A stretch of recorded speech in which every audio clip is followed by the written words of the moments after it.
Section 1. The secret to reaching anyone.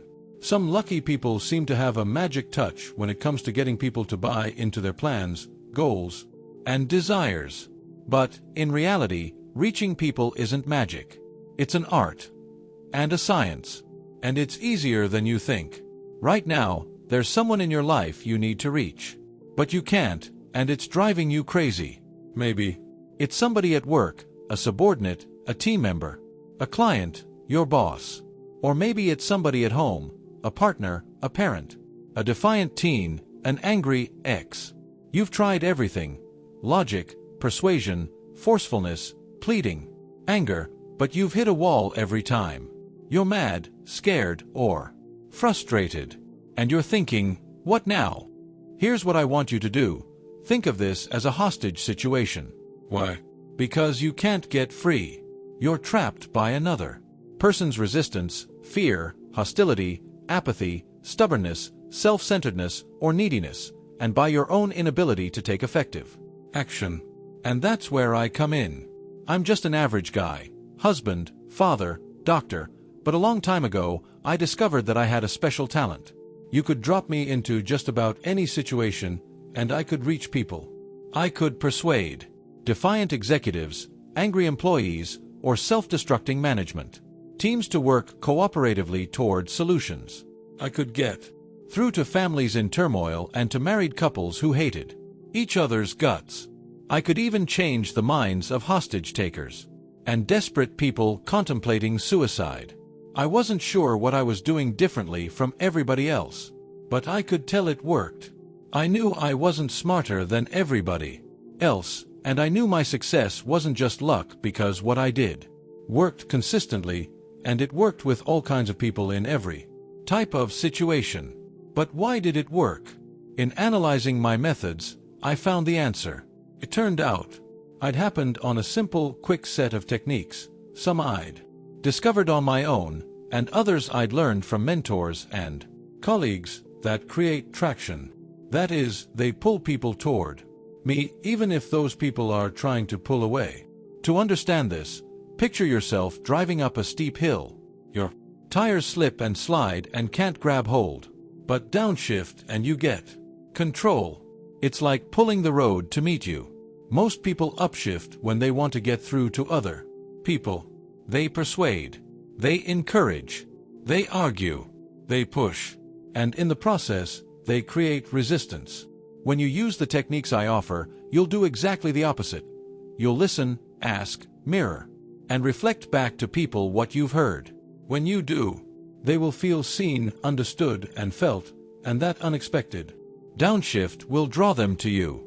The powerful techniques you'll learn in this book can move people rapidly and easily, often within minutes, from no to yes. I employ them every day to fix broken families and help warring couples fall in love again. I use them to save companies on the brink of meltdown, get feuding managers to work together effectively, and empower salespeople to make impossible sales. I use them to help FBI agents and hostage negotiators succeed in the toughest situations possible when life and death are on the line. In fact, as you'll find out, you have a lot in common with hostage negotiators when it comes to reaching the people who don't want to listen to you. That's why this book starts with Frank's story. Frank is sitting in his car in a large mall parking lot, and nobody is coming near him because he's holding a shotgun to his throat. The SWAT team and the hostage negotiation team are called in. The SWAT team takes positions behind other cars and vehicles, trying to not agitate the man. As they wait, they fill in the background details. They're looking at a man in his early 30s who lost his customer service job at a large electronics store 6 months earlier for yelling at customers and co-workers. He'd interviewed for several jobs, but didn't get any of them. He was abusive verbally to his wife and 2 young children. A month earlier, his wife and kids moved in with her parents in another city. She told him that she needed a break, and he needed to get his act together. The landlord of their apartment kicked him out at the same time because they hadn't paid the rent. He moved into a shabby room in a poor section of the city. He stopped bathing and shaving and ate next to nothing. The last straw was the restraining order he'd received the day before he ended up at the mall parking lot. Now the lead negotiator is talking calmly to the man. "Frank, this is Lieutenant Evans. I'm going to be talking with you, because there is another way out of this besides hurting yourself. I know you don't think you have any choice, but you really do." Frank exclaims, "You don't know S*****. You're just like everyone else. Leave me the F***** alone." Lieutenant Evans replies, "I don't think I can do that. You're here in the middle of a mall parking lot with a gun to your throat, and I need to help you find another way out of this situation. Go F***** yourself. I don't need anyone's help." Frank replies. And so the conversation proceeds for an hour, with stretches of silence lasting several minutes or more. As the information about Frank comes in, it becomes clear that he's not an evil person, just a very disturbed and angry one. The SWAT team is poised to take him out if he threatens anyone else with his gun. But everyone except Frank would like to end this peacefully. However, the odds of that don't look so good. After an hour and a half, another negotiator, Detective Kramer, arrives. Kramer is a graduate of one of the hostage negotiation training sessions I've delivered to police and FBI hostage negotiators. Detective Kramer's been briefed about Frank's background and the status of this negotiation and offers Lieutenant Evans a different suggestion. "Here's what I want you to say to the guy. I'll bet you feel that nobody knows what it's like to have tried everything else and be stuck with this as your only way out, isn't that true?" Evans replies, "Say what?" Kramer repeats the suggestion. "Yeah, go on, say this to the guy. I'll bet you feel that nobody knows what it's like to have tried everything else and be stuck with this as your only way out, isn't that true?" Evans complies, and when he says that to Frank, Frank too replies with, "Say what?" Evans repeats it to Frank, who this time responds, "Yeah, you're right. Nobody knows and nobody gives a F******. Kramer tells Evans, "Good, you got a yes, now you're in. Let's build on that." He adds a second question for the lead negotiator to ask, "Yeah, and I'll bet you feel that nobody knows what it's like to start every day believing that there's more chance that something will go wrong than go right, isn't that true, too?" To that, Frank replies, "Yeah, every F***** day. The same thing happens." Kramer tells Evans to repeat what he's heard and get an additional confirmation, and because nobody knows how bad it is and nobody cares, and because nothing goes right and everything goes wrong, that's why you're in your car with a gun wanting to end it all. "True, true," Frank replied, his voice showing the earliest signs of calming down. "Tell me more. What exactly has happened to you? When was your life last okay, and what's happened since then to turn it to crap?" Evans invites. Frank starts to recount the events since he was fired from his job. When he pauses, Evans responds with, "Really? Tell me more." Frank continues describing the problems he's had. Some point, with guidance from Kramer, Evans says, "And all of that's caused you to feel angry, or frustrated, or discouraged, or hopeless, or what exactly?" Evans waits for Frank to pick the word that best fits how he feels. Frank finally owns up to fed up. Evans follows up with, "So you felt fed up, and when you got that restraining order, that was the breaking point?" "Yeah," Frank confirms. His voice, once hostile, is quieter now. In a few sentences, Frank's gone from refusing to communicate to listening and beginning to have a conversation. What just happened? The most critical step in persuasion, the step I refer to as buy-in, has begun. That's the step where a person goes from resisting to listening and then to considering what's being said. What caused Frank to start listening and begin to buy in to what Lieutenant Evans was saying? That shift was no accident. The secret lay in saying the words that Frank was thinking but not saying. When the lieutenant's words matched what Frank was thinking, Frank leaned into the conversation and began to say, "Yes." The persuasion cycle. You probably don't find yourself in the types of situations that hostage negotiators handle. But on any given day, who are you trying to persuade to do something? The answer is nearly everybody you meet. Almost all communication is an effort to get through to people and cause them to do something different than they were doing before. Maybe you're trying to sell them something. Maybe you're trying to talk sense into them. Or maybe you need to impress them that you're the right person for a job, a promotion, or a relationship. But here's the challenge. People have their own needs, desires, and agendas. They have secrets they're hiding from you. And they're stressed, busy, and often feeling like they're in over their heads. To cope with their stress and insecurity, they throw up mental barricades. That make it difficult to reach them even if they share your goals, and nearly impossible if they're hostile. Approach these people armed solely with reason and facts, or resort to arguing or encouraging or pleading, and you'll expect to get through, but often you won't. Instead, you'll get smacked down, and you'll never have a clue why. How often have you walked away from a sales pitch, an office meeting, or an argument with your partner or child, shaking your head and saying, "What the heck just happened?" The good news is that you can get through, simply by changing your approach. The techniques I describe in this book work for hostage negotiators in the most desperate situations, and they're equally potent if you're trying to reach a boss, a coworker, a client, a lover, or even an angry teenager. They're easy, they're fast, and you can hit the ground running with them. These techniques are powerful because they address the core of successful communication, what I call the persuasion cycle. In developing the persuasion cycle, I was inspired by the groundbreaking work and ideas of James Prochaska and Carlo Diclement in their trans-theoretical model of change, and by William R. Miller and Stephen Rolnick in their creation of motivational interviewing. All persuasion moves through the steps of this cycle. To take people from the beginning to the end of the persuasion cycle, you need to speak with them in a manner that moves them. From resisting to listening. From listening to considering. From considering to willing to do. From willing to do to doing. From doing to glad they did and continuing to do. The focus, central tenet, and promise of this book, the secret of getting through to absolutely anyone, is that you get through to people by having them buy in. Buy-in occurs when people move from resisting to listening to considering what you're saying.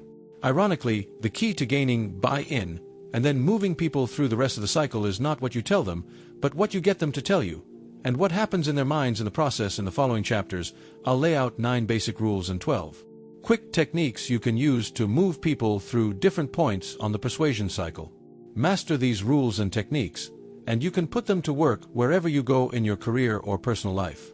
They're the same concepts I teach FBI agents and hostage negotiators for building empathy, de-escalating conflict, and gaining buy-in to a desired solution. And when you know them, you won't need to be held hostage by another person's anger, fear, lack of interest, or hidden agenda. That's because you'll have the tools you need to turn the situation to your advantage. The secret: getting through is simple. There's nothing magic about the approaches you'll learn in these pages. In fact, one secret you'll discover is that reaching people is easier than it looks. To illustrate that point, I'll share the story of David, a CEO who used my techniques to turn his career around and to save his family at the same time. David was technically competent, but heavy-handed and dictatorial. His CTO quit David's firm, saying he loved the company but couldn't handle the boss. Employees underperformed to retaliate for David's abuse. Investors found him brusque and condescending, and they passed on the chance to invest in his company. I was called in by the board to see if David could be rehabilitated. I had strong doubts when I met with him, but I knew I had to make the effort to reach him. As David and I talked about his management style, I asked him on a whim, "How does your style play at home?" He replied, "Funny you should ask that." When I asked why, he responded, "I have a 15-year-old kid who's bright but lazy, and nothing I try works with him. He gets bad report cards, and my wife just coddles him. I love my kid, but I'm almost disgusted by him. We had him evaluated, and he's got some kind of learning or attention problem. The teachers try to help him, but he just doesn't follow through with any of their suggestions. I think he's a good kid, but I just don't know what to make of it." On a hunch, I taught David some quick communication techniques and told him to test them at work and at home. We scheduled a time to speak again a week later, but after just 3 days I received a message from him. It said, "Dr. Goulston, please give me a call at your earliest convenience. There's something I've got to talk to you about." I thought to myself, "Oh God, "What the heck happened?" and called him back. I was surprised to hear the emotion in his voice when he answered. "Doc," he said, "I think you might have saved my life." "What happened?" I asked, and he replied, "I did exactly what you told me to." "With your board and people?" I asked. "How did?" He interrupted me. "No, I haven't spoken with them yet. It was with my son." I went home and went into his room and said I needed to talk to him. Then I said to him, "I'll bet you feel that. None of us know what it's like to be told you're smart and not be able to use your intelligence to perform well. Isn't that so?" And his eyes started to water, just as you predicted. David continued. "I followed up with the next question you suggested, and I'll bet sometimes you wish you weren't so smart, so we wouldn't have all these expectations of you and be on your case all the time about not trying harder. Isn't that true too?" He started to cry, and my eyes began to water up. Then I asked him, "How bad does it get for you?" David went on in a choked voice. He could hardly talk. He said, "It's getting worse, and I don't know how much more of it I can take. I'm disappointing everyone, all the time." By this point, David told me, he was crying himself. "Why didn't you tell me it was so bad?" he asked his son. David told me with pain in his voice what happened next. My son stopped crying and looked back at me with the anger and resentment that he must have been feeling for years. And he said, "Because you didn't want to know." And he was right. "What did you do next?" I asked. "I couldn't let him be alone in this," David said. "So I told him, we're going to fix this. In the meantime, I'm going to bring my laptop and work on your bed and keep you company when you're doing your homework. I can't let you be alone when you're feeling so awful. We've been doing it each night now for a few days, and I think he and we are starting to turn a corner." He paused and said, "You helped me dodge a bullet, Doc. What can I do in return for you?" I replied, "Do unto your company as you just did unto your son." "What do you mean?" he asked. "You let your son exhale," I said. "When you did, he told you what was really going on underneath, and to your credit you handled it superbly. You have a load of people, from board members to your management team, who view you exactly as your son did, and they also need to exhale about their frustration with you." David set up 2 meetings, one with his board and one with his executive team. He said the same thing to each group. He started off sternly, "I've got to tell you that I'm really very disappointed." At which point both groups steeled themselves, preparing to take a tongue lashing. "I'm very disappointed in how I've jumped on all of you and then have been closed off to input from all of you, when you've steadfastly been trying to protect this company and me from me. I didn't want to listen, but I'm listening now." David went on to share the story of his son. He concluded his remarks by saying, "I'm asking you to give me a second chance, because I think we can fix this. If you'll give me your input one more time, I'll listen and with your help find a way to implement your ideas." His board and his management team not only decided to give him a second chance, they gave him a standing ovation. What's the moral of this story? That the right words have tremendous power to heal. In David's case, a few hundred words saved his job, his company, and his relationship with his son. But there's a second lesson here. Look at the 2 stories in this chapter, and you'll see that Detective Kramer and David used some of the same approaches to achieve very different goals. Detective Kramer kept a troubled man from killing himself, while David kept his company from firing him and mended the fractures in his family. The power of these techniques, and the others you'll learn, lies in the fact that they apply to nearly any person and any situation. Why does a single set of communication tools have such universal power? Because while our lives and our problems are very different, our brains work in similar ways. In the next chapter, we'll take a very quick look at why our minds buy in or buy out, and why reaching an unreachable person depends on talking to the brain. 2. A little science. How the brain goes from no to yes. What happens when 2 people talk? That is really the basic question here, because that's the basic context in which all persuasion takes place. Malcolm Gladwell, author, The Tipping Point. Think like a doctor. So I loaded an earlier draft of this chapter with drawings of brain parts and discussions of how the brain works. When I finished, I showed it to Ellen, my editor, thinking she'd say, "Wow, that's great." Ellen quickly glanced over all the brain stuff, and then she said, pointedly, "Ick." I got her point. Most people reading this book don't care about neurons and neurotransmitters and gray matter and white matter. If you're one of them, you just want to learn how to reach people. You don't care what happens inside their brains when you do. But here's the thing, when you understand something about how the brain moves from resistance to buy-in, you'll have a huge edge, because no matter what your message is, you need to talk to the brain. That's why I teach a little brain science to hostage negotiators, CEOs, managers, parents, and anyone else who needs to reach difficult people. However, I heeded Ellen's wise advice and took an axe to my first draft. Gone are the brain drawings and dry anatomy lectures. What's left? 3 crucial concepts that will empower you to see what's happening behind another person's eyes when you're trying to get buy-in. Understand all 3, the 3-part brain, amygdala hijack, and mirror neurons, and you'll know all you need to know about the brain science behind reaching anyone. The 3-part brain. How many brains do you have? It's a trick question because the answer, as you probably know, if you took college biology, isn't 1, but 3. Your brain has 3 layers that evolved over millions of years. A primitive reptile layer, a more evolved mammal layer, and a final primate layer. They all interconnect, but in effect they often act like 3 different brains, and they're often at war with each other. Here's how each of your 3 brains behaves. The lower reptilian brain is the fight or flight part of your brain. This region of your brain is all about acting and reacting, without a lot of thinking going on. It can also leave you frozen in a perceived crisis, the deer in the headlights response. The middle mammal brain is the seat of your emotions. Call it your inner drama queen. It's where powerful feelings, love, joy, sadness, anger, grief, jealousy, pleasure, arise.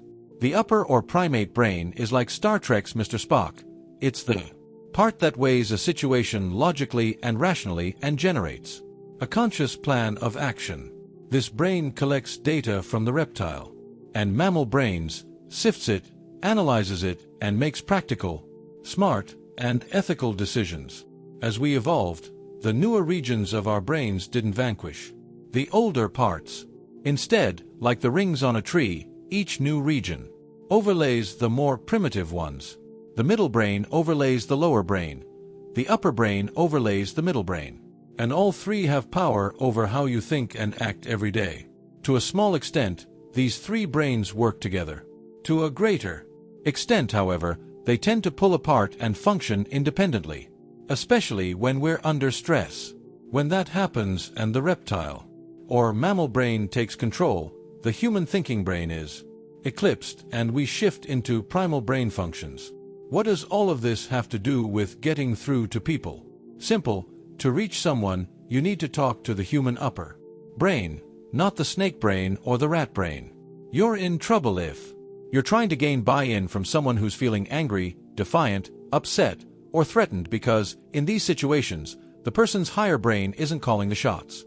If you're talking to a boss, a customer, a spouse, or a child whose lower brain or midbrain is in control, you're talking to a cornered snake or, at best, a hysterical rabbit. In this situation, your success hinges entirely on talking the person up from reptile to mammal to human brain, a technique I'll teach you later. For now, however, let's look at why the primitive brain can take over, canceling out all those centuries of evolution. The key, a region of the brain called the amygdala. Amygdala hijack and the death of rational thought. Your amygdala, a small area deep in your brain, flies into action if it senses a threat to you. For instance, if a stranger approaches you in a dark parking lot. This threat doesn't always need to be physical. Fighting words, a financial scare, or even a challenge to your ego can light it off as well. Your frontal cortex, the logical part of your brain, also goes on alert in situations where you sense a threat. However, this higher brain region wants to analyze the threat, and you don't always have time for that. That's why your body gives the amygdala the power to throw a switch, either directing impulses to or diverting impulses from the frontal cortex. Sometimes when you're really scared, your amygdala instantly shuts out your higher brain, causing you to act on primitive instinct. Most of the time, however, the amygdala sizes up a situation before making its move. To understand this process, picture the amygdala as a full-to-the-brim pan of water on a stove. Heat this pan of water gently, and it can simmer gently for hours. Crank the heat up to high, however, and eventually the water will boil over catastrophically. Similarly, as long as your amygdala stays on simmer and isn't pushed into boiling over, you can continue to access your upper brain, which empowers you to pause, reflect, consider options, and make smart choices. When your amygdala hits the boiling point, however, it's all over. We call this boiling over point amygdala hijack, a term first coined by psychologist Daniel Goleman, the originator of the concept of emotional intelligence. The term hijack is appropriate because at that point, if you'll forgive me for detouring momentarily into another metaphor, your brain's intelligent and sensible pilot, the frontal cortex, is no longer in control. Instead, the snake is flying the plane. Your ability to reason drops drastically, your working memory falters, and stress hormones flood your system. Your adrenaline rush will keep you from thinking clearly in the next minutes, and it may take hours for the full effects to fade. Goleman no doubt was keen on this concept because when you undergo an amygdala hijack, your emotional intelligence goes out the window. If you're trying to talk facts and reason with a person who's in full amygdala hijack, you're wasting your time. But intervene before the amygdala hits the boiling point and the person's higher brain can stay in control. Think of this as adding salt to water as you heat. When you do that, you raise the water's boiling point, and it can take more heat while staying at a simmer. Many of the techniques I'll teach you for dealing with angry, fearful, or resistant people do just that, prevent an amygdala hijack. When you do that, you'll be talking to the human brain and your words will get through. One expert at preventing amygdala hijack was Earl Woods, the father of golf great Tiger Woods. Earl Woods might have been the best dad who ever lived, and he was certainly one of the greatest coaches. As you know, if you play golf, there's a huge mental component to performing well. When most golfers feel stressed, their amygdala starts to boil over, and as a result, they choke. But not Tiger. Watch him when he's under stress, and you'll see that instead of becoming distressed, he becomes determined and more focused. When other golfers go from stressed to distressed to choking, Tiger goes from stressed to alert to determined. Even Tiger, however, can approach amygdala hijack on a bad day. One of my favorite sports stories of all time occurred after Tiger had shot a 40 on the opening 9 holes of the first round of the 1997 Masters. It was his first time playing in a major tournament as a pro, and the wheels and brain appeared to begin to fall off. Apparently, he went over to his dad in a panic and said something like, "I don't know what's going on." His dad paused, looked into his eyes as Tiger looked back, and said, "Tiger, you've been here before. Just do what you need to do." At that point, not only did the wheels go back on, but Tiger went on to win the tournament by a 12-stroke margin, shooting 18 under par, 2 records that have never been equaled. A few simple words by his father at just the right time prevented an amygdala hijack and turned a potential disaster into one of the greatest sports victories in history. Mirror neurons. You cringe when a coworker gets a paper cut and cheer when a movie hero gets the girl. That's because for an instant, it's just as if these events are happening to you, and, in a way, they are. Years ago, scientists studying specific nerve cells in macaque monkeys' prefrontal cortices found that the cells fired when the monkeys threw a ball or ate a banana. But here's the surprise. These same cells fired when the monkeys watched another monkey performing these acts. In other words, when monkey number 1 watched monkey number 2 toss a ball, the brain of the first monkey reacted just as if it had tossed the ball itself. Scientists initially nicknamed these cells monkey see, monkey do neurons. Later they changed the name to mirror neurons, because these cells allow monkeys to mirror another being's actions in their own minds. The new name is more accurate because we're finding that humans, just like macaques, have neurons that act as mirrors. In fact, studies suggest that these remarkable cells may form the basis for human empathy. That's because, in effect, they transport us into another person's mind, briefly making us feel what the person is feeling. In a 2007 article titled The Neurology of Self-Awareness, in Edge v.S. Ramachandran, a pioneer in mirror neuron research, commented, "I call these empathy neurons, or Dalai Lama neurons, for they are dissolving the barrier between self and others." In short, these cells may prove to be one way nature causes us to care about other people. But look at mirror neurons from another angle, and new questions emerge. Why is it that we often tear up when someone is kind to us? Why is it that we get a warm feeling when someone understands us? Why is it that a simple caring, "Are you okay?" can so move us? My theory, which my clinical findings support, is that we constantly mirror the world, conforming to its needs, trying to win its love and approval. And each time we mirror the world, it creates a little reciprocal hunger to be mirrored back. If that hunger isn't filled, we develop what I refer to as mirror neuron receptor deficit. In today's world, it's easy to imagine that deficit growing into a deep ache. Many of the people I work with, from CEOs and managers to unhappy spouses to clinically depressed patients, feel that they give their best, only to be met day after day with apathy, hostility, or, possibly worst of all, no response at all. In my belief, this deficit explains why we feel so overwhelmed when someone acknowledges either our pain or our triumphs. That's why many of the most powerful techniques I'll teach you involve mirroring another person's feelings, even if you don't agree with them. Here's an example from my own practice that illustrates the surprising power of this approach. It involves Jack, a highly intelligent paranoid patient I saw several years ago. Before coming to me, Jack had seen 4 other psychiatrists. "Before we start talking," Jack said right off the bat, "I need to tell you that the people living above me keep making noise all night long, and it's driving me crazy." He said this with a wry grin that seemed odd at the time. "That must be exasperating to you," I responded empathetically. Smiling mischievously as if he'd caught me in a trap, Jack added, "Oh, I neglected to tell you that I live on the top floor of my apartment building and there's no access to the roof." Then he looked at me with a smirk reminiscent of a comic looking to get a rise out of an audience. I thought to myself, I could say, "and so," and trigger a confrontation. I could say, "Tell me more," and have him go into even greater detail about his paranoid delusion. I could say, "I'm sure that the sound appears quite real to you, but a part of you knows it isn't." But that's probably what the other 4 psychiatrists said. Then I asked myself, what's more important to me? To be a calm, objective professional giving him yet another of the reality checks that he's already received from my profession?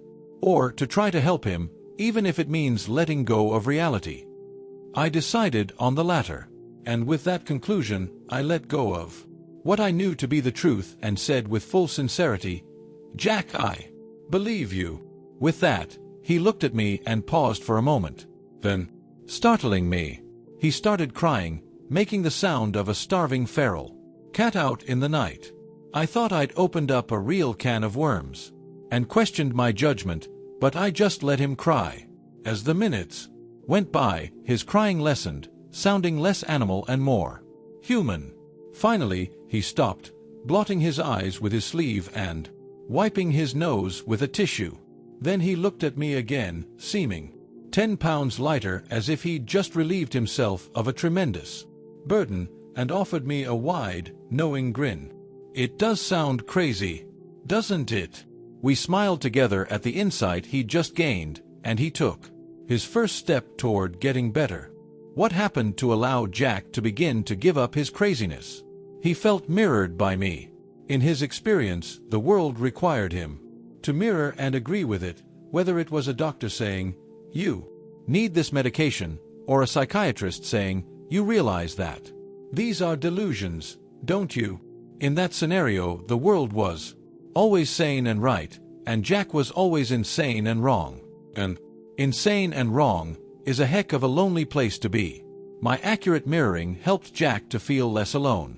As he felt less alone, he was able to feel some relief. And as he felt that relief, he was mentally able to relax. As a result, he felt grateful, and with that gratitude came a willingness to open his mind to me and to work with me rather than fight me.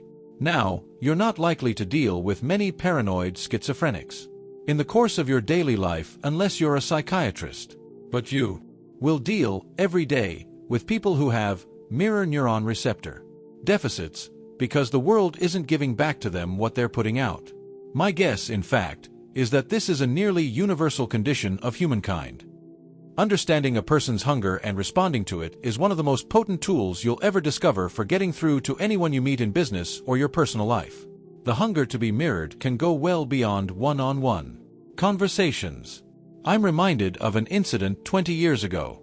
In it, I watched an unassuming and even bland speaker not only get through to an audience of 300 people, but be more effective at it than his charismatic co-presenter who possessed a much more powerful personality. I was attending a 2-day conference on an intensive and highly effective form of brief psychotherapy. The meeting featured 2 speakers, a Canadian psychiatrist and a British psychiatrist who were co-pioneers in that field. Each would speak, present videotapes of sessions with patients, and then elicit comments, questions, and discussions. Right out of the gate, it was clear that the Canadian speaker was powerful, focused, hard-driving, and easy to listen to. In contrast, the second psychiatrist, although equally clear, was calmer, low-key, and British, and it took more effort to pay attention to him. But over the 2 days, a curious thing happened. The Canadian speaker launched into his presentations like a 747 zooming down the runway to take off. The British guy was more like a twin-engine Piper Cub making its way down the runway at a more leisurely clip. The Canadian's enthusiasm caused him to always exceed the allotted times for his presentations, running well into the times allotted for breaks. This caused the meeting staff to shorten breaks and urge us to get back in time for the next presentation. The fact that a significant number of members of the audience were becoming restless, looking at their watches, and rushing through snack breaks had little impact on the Canadian. He was going to finish what he had to say, whether or not anyone listened or cared. In contrast, the British psychiatrist began his talks by tapping on the microphone and asking if everyone could hear him in the back of the room. He was also acutely attuned to any clues that the audience's attention span was drifting significantly.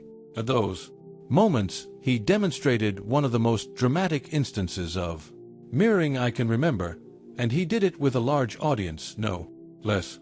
He would literally be in mid-sentence, stop himself, and say, "You've heard enough for now. Let's take a break and resume in 10 minutes." At first these episodes seemed a bit off the wall, but by the end of the conference, the audience had clearly shifted from being wowed by the charismatic but rather full of himself Canadian to deeply appreciating and listening to the Brit who'd taken the effort to accurately mirror them.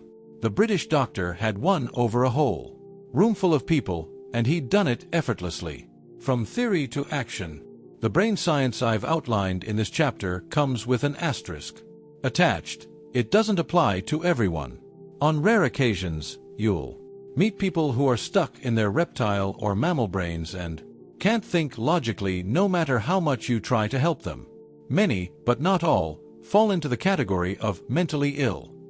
And you'll meet some people who don't give a damn if you mirror their feelings or not, because they're sociopaths or narcissists who only care about you doing what they want, which is why this book also includes techniques for dealing with bullies and jerks. In almost every case, however, the people you'll meet are willing to be touched if you can just break through the walls they've erected to keep from being hurt or controlled. In the following chapters, I'll tell you how to effectively mirror the emotions of these people, redirect them to their higher thought processes, and keep them from undergoing an amygdala hijack, all by putting a few simple rules and techniques into play. And I'll tell you how to keep your own brain under control so you can stay cool and say the right thing instead of melting down under pressure. When you can do all of these things, you'll be amazed at how easy it is to reach people, and you'll be amazed at the difference it will make to your job, your relationships, and your life. Section 2. The 9 Core Rules for Getting Through to Anyone. These days we're experts at hot syncing, getting different pieces of technology, like Blackberries and PCs, to talk to each other. Few of us, however, are experts when it comes to hot syncing with other people. Master the 9 basic rules in this section, and you'll know the secrets of connecting with anyone, at work, at home, and at every stage of your life.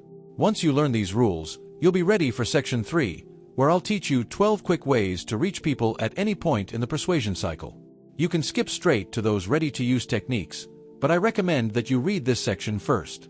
That's because the power of those techniques doesn't lie just in the words you say, it lies in knowing why, when, and how to use them.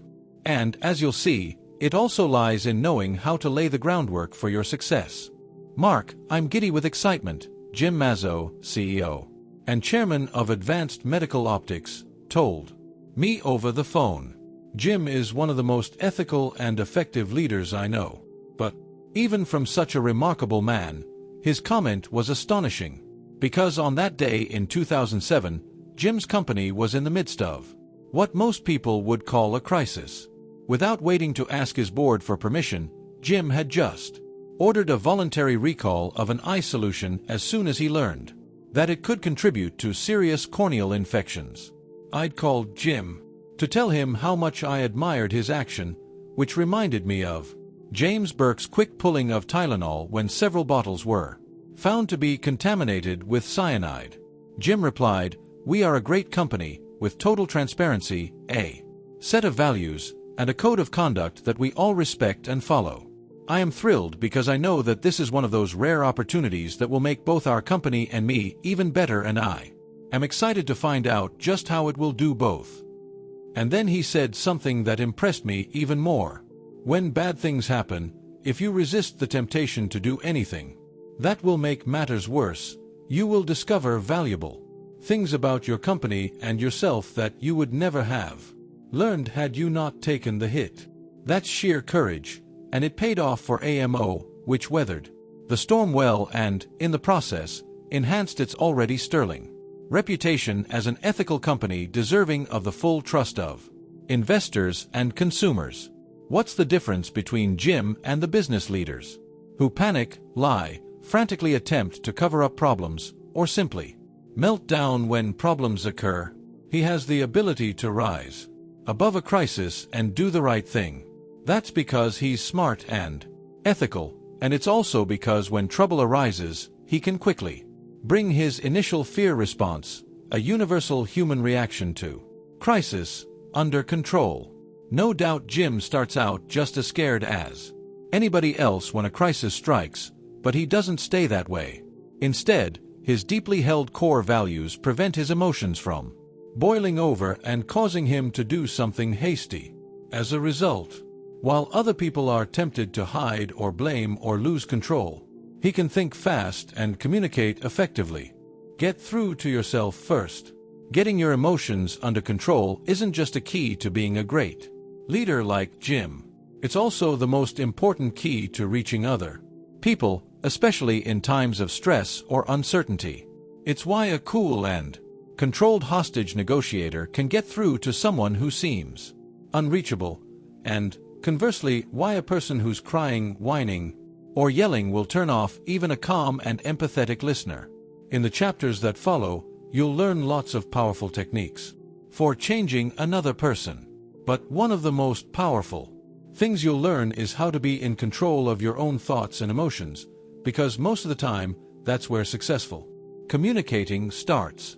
Mastering the art of controlling yourself will change your life, because it'll keep you from being your own worst enemy when it comes to reaching other people in stressful situations. Of course, not all personal encounters are stressful, but many are, and these are the ones that can make or break a career or relationship. What's more, stressful encounters are the ones that you're usually least ready to handle. Making a cold call, handling an angry client, going on a tough job interview, facing a furious lover, dealing with an insolent teen, all of these can affect your emotions to the point that you can't think clearly. And when that happens, you lose.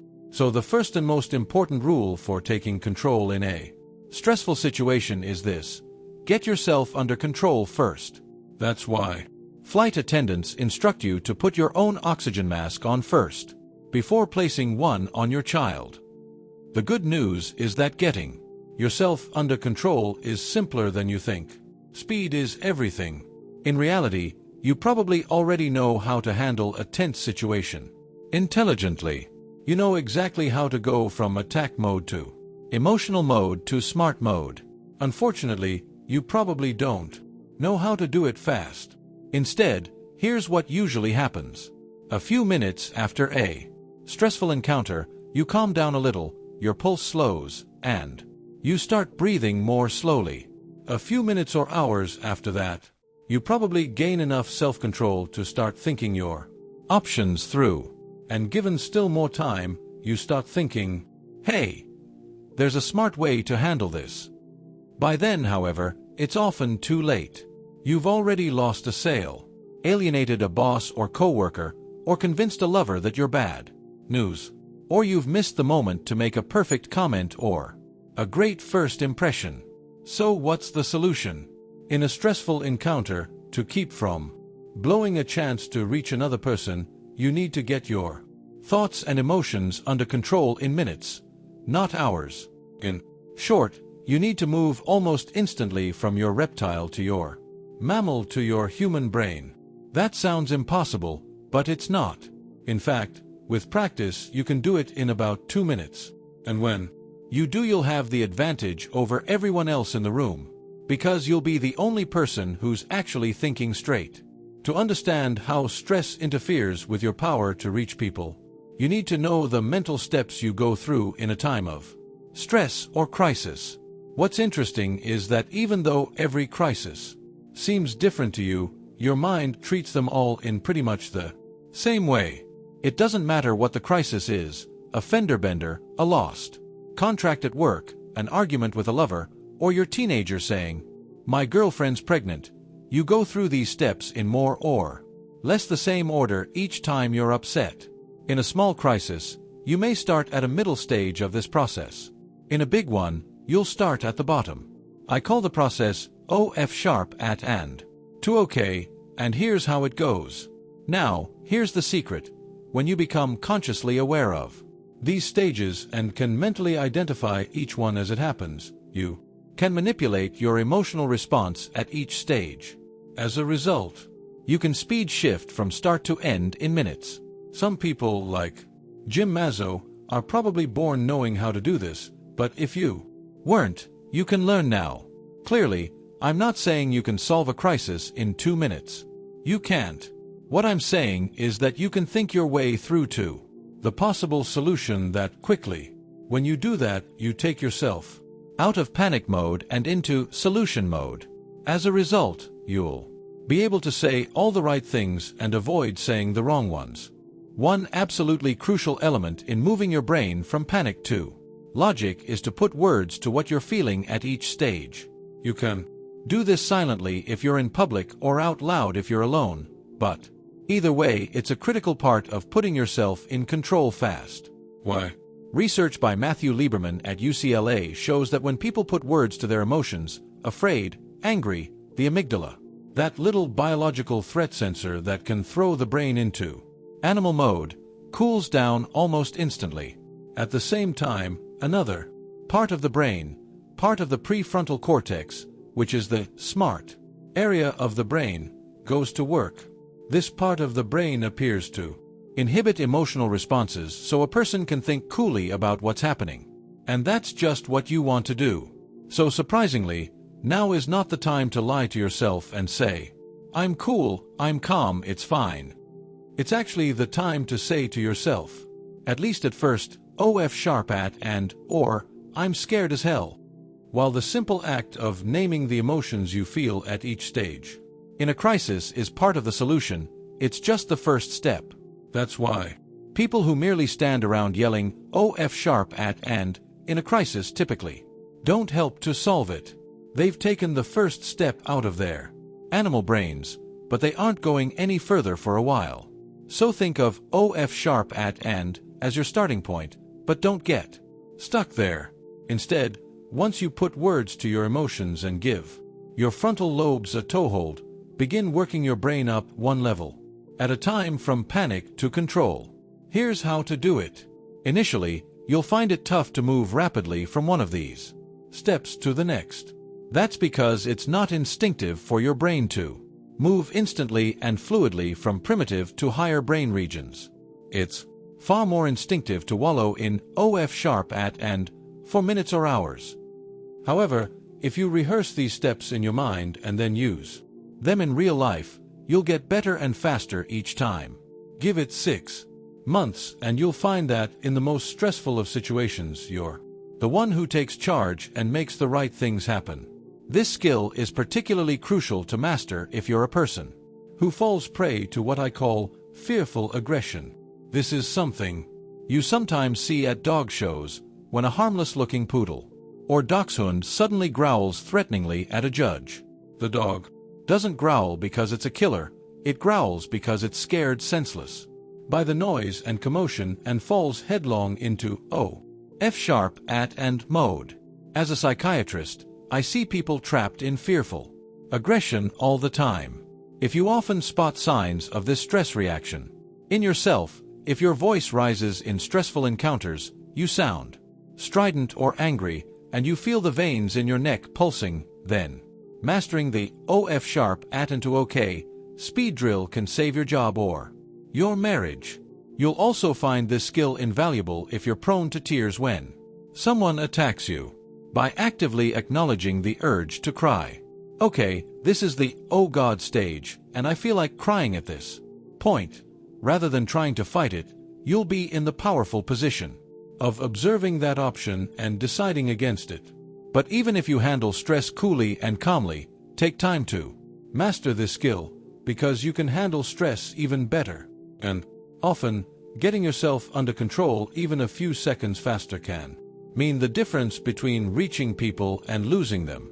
The best example of coolness under fire I've ever seen involved former Secretary of State Colin Powell.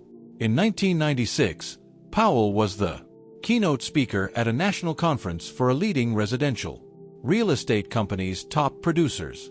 By that point, he'd achieved tremendous popularity with the American public and was being considered as a presidential nominee. I happened to be in the audience that day, and General Powell had me and everyone else in the palm of his hand. He urged the audience to give back to their communities. He spoke passionately of his gratitude for his family, childhood, and friends, and he exhorted us all to do well by doing good. At the end of his talk, he called for questions. Still feeling the warm glow of his inspiring words, we were totally unprepared for what happened next. General Powell, the first questioner, said, "I understand that. Your wife once suffered from depression, had to take medicine, and was even in a mental hospital. Do you want to comment on that?" You could hear all 8,000 people in the auditorium gasp at the inappropriateness, not to mention the cruelty, of the question. In the silence that followed, we all wondered how Powell would react to being blindsided. Edmund Muskie had thrown away his presidential hopes years earlier when a reporter asked about his wife's sanity, and he started to cry. What would Powell do under similar circumstances? Here's exactly what he did. He looked at the questioner. He paused for a moment, and then he simply responded, "Excuse me, the person you love more than anyone is living in hell, and you don't do whatever you can to get her out. Do you have a problem with that, sir?" I was in awe. His response was brilliant. It was calm. It was perfect. And believe me, it wasn't the first thing General Powell wanted to do. For a split second, he probably wanted to walk down from the podium, grab the idiot who asked the question, and knock his teeth through the back of his head. Because that's what every one of us would want to do in his place. But he didn't give in to anger, even though he had every right to. And he didn't cry, like Senator Muskie. Instead, he went from OF sharp at and to OK faster than I've ever seen anyone do it. As a result, he reached me even more deeply than he had. With his speech, he reached everyone in the audience and touched them to their core. And I have no doubt he reached the questioner just as powerfully as a fist in the face would have, without having to lift a finger to do it. That's poise under pressure. And if you can achieve that same poise, it'll get you successfully through any stressful, high-stakes encounters that life hands you. 4. Rewire yourself to listen. Life is mostly a matter of perception, and more often misperception. Dave Logan, co-author, Tribal Leadership, and the 3 Laws of Performance. How many of you think you listen well, or at least moderately well? I asked the audience of 500 real estate agents and brokers attending an annual national meeting. Everyone raised a hand. I responded with, how many of you would agree with me if I told you that none of you listen, ever? I paused and looked out at the audience. Really? That's interesting. Not a single person raised a hand. As a psychiatrist speaking to a group of hard-driving, cut-toed chase salespeople, I already had 2 strikes against me. First, I'm not a salesperson. Second, I'm a psychiatrist and psychologist. Types and salespeople tend to raise each other's hackles. At that moment, with my audience probably thinking, what an arrogant jerk, I was on the verge of a 3rd strike. I continued, if I could prove that none of you listen ever, and then show you how to correct this problem to make you more effective, how many of you would be interested in hearing more? Some of the audience raised their hands, but the look on people's faces communicated a clear message. Okay, but you've got 1 shot and then you're toast. Taking that shot, I said, I'd like you to imagine an office assistant who doesn't get work done on time and often turns in work products with significant typos and other errors. Now, envision this person becoming defensive or angry or starting to cry if you try to address these failings. I asked, how many of you can think of someone who fits that description? Nearly the entire room erupted with raised hands. Hey, looks like I got them back again, I thought. Now, without pulling your punches, what are the adjectives you would give such a person? I asked. I'll start the ball rolling with sloppy, lazy, undisciplined, lousy work ethic, typical millennial attitude. That one got a confirmatory laugh.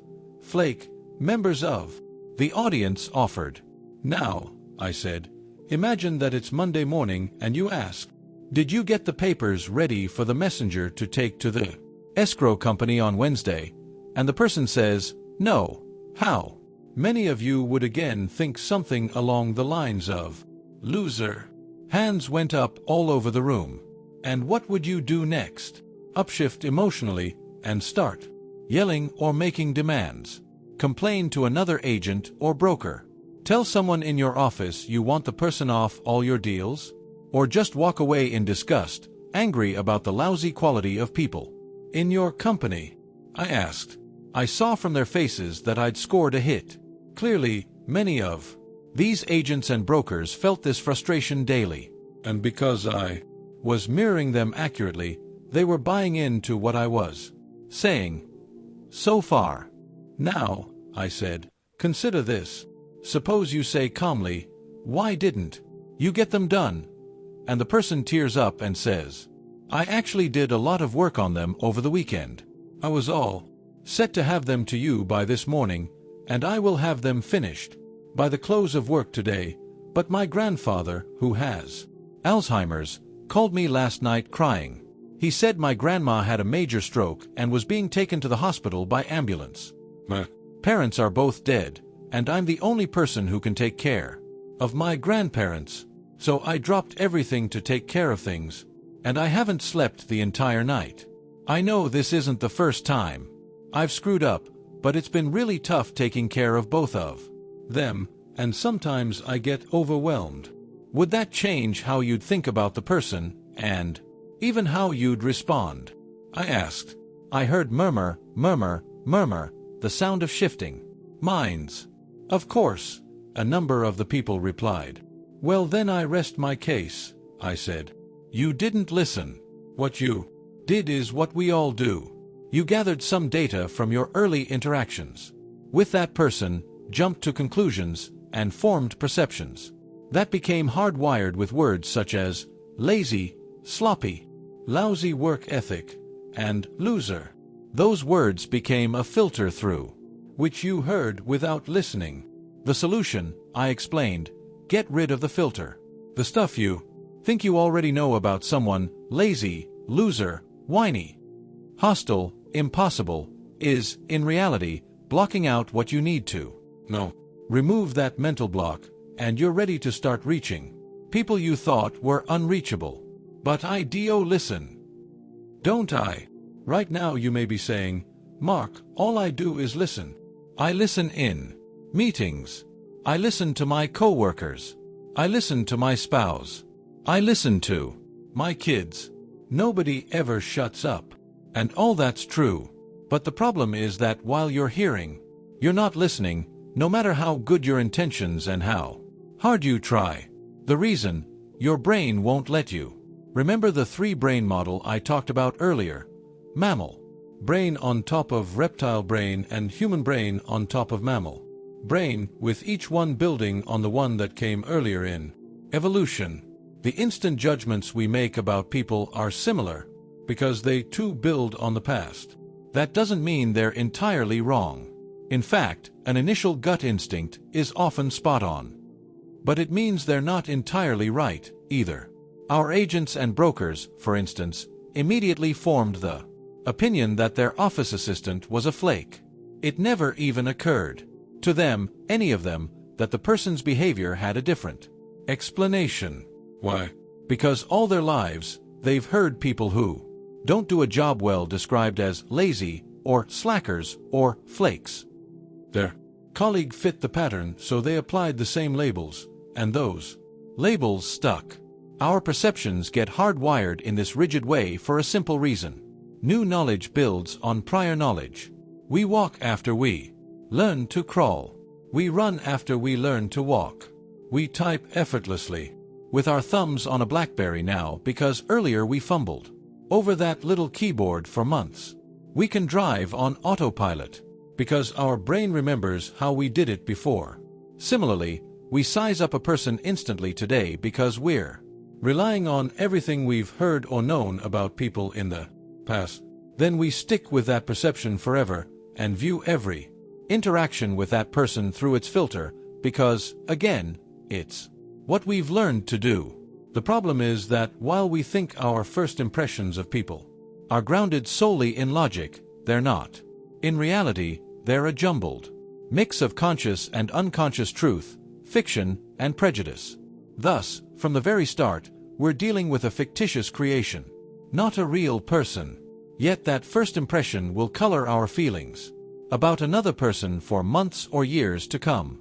It'll also affect how we listen to that person because we'll distort everything the person says to fit our preconceived notions. Why do our minds work in this seemingly illogical way?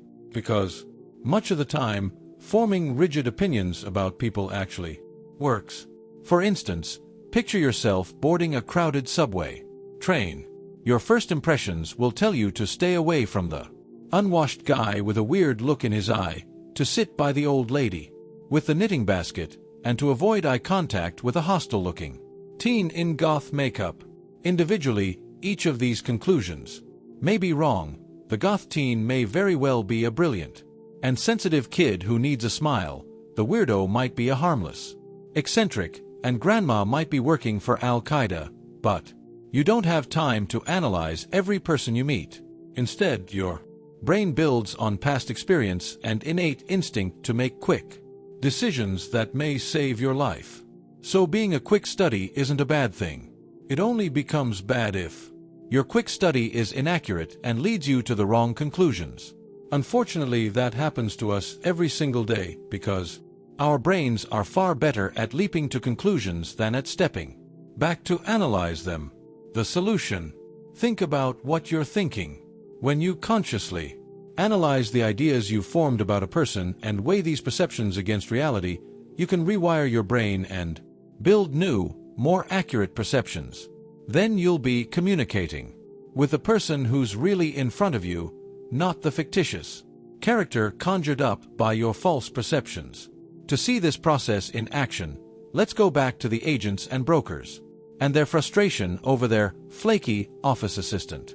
Initially, most of these high achievers looked at such people rigidly. Shoddy work plus excuses / defensiveness / blaming equals flake equals why bother even putting the time or effort into dealing with this person.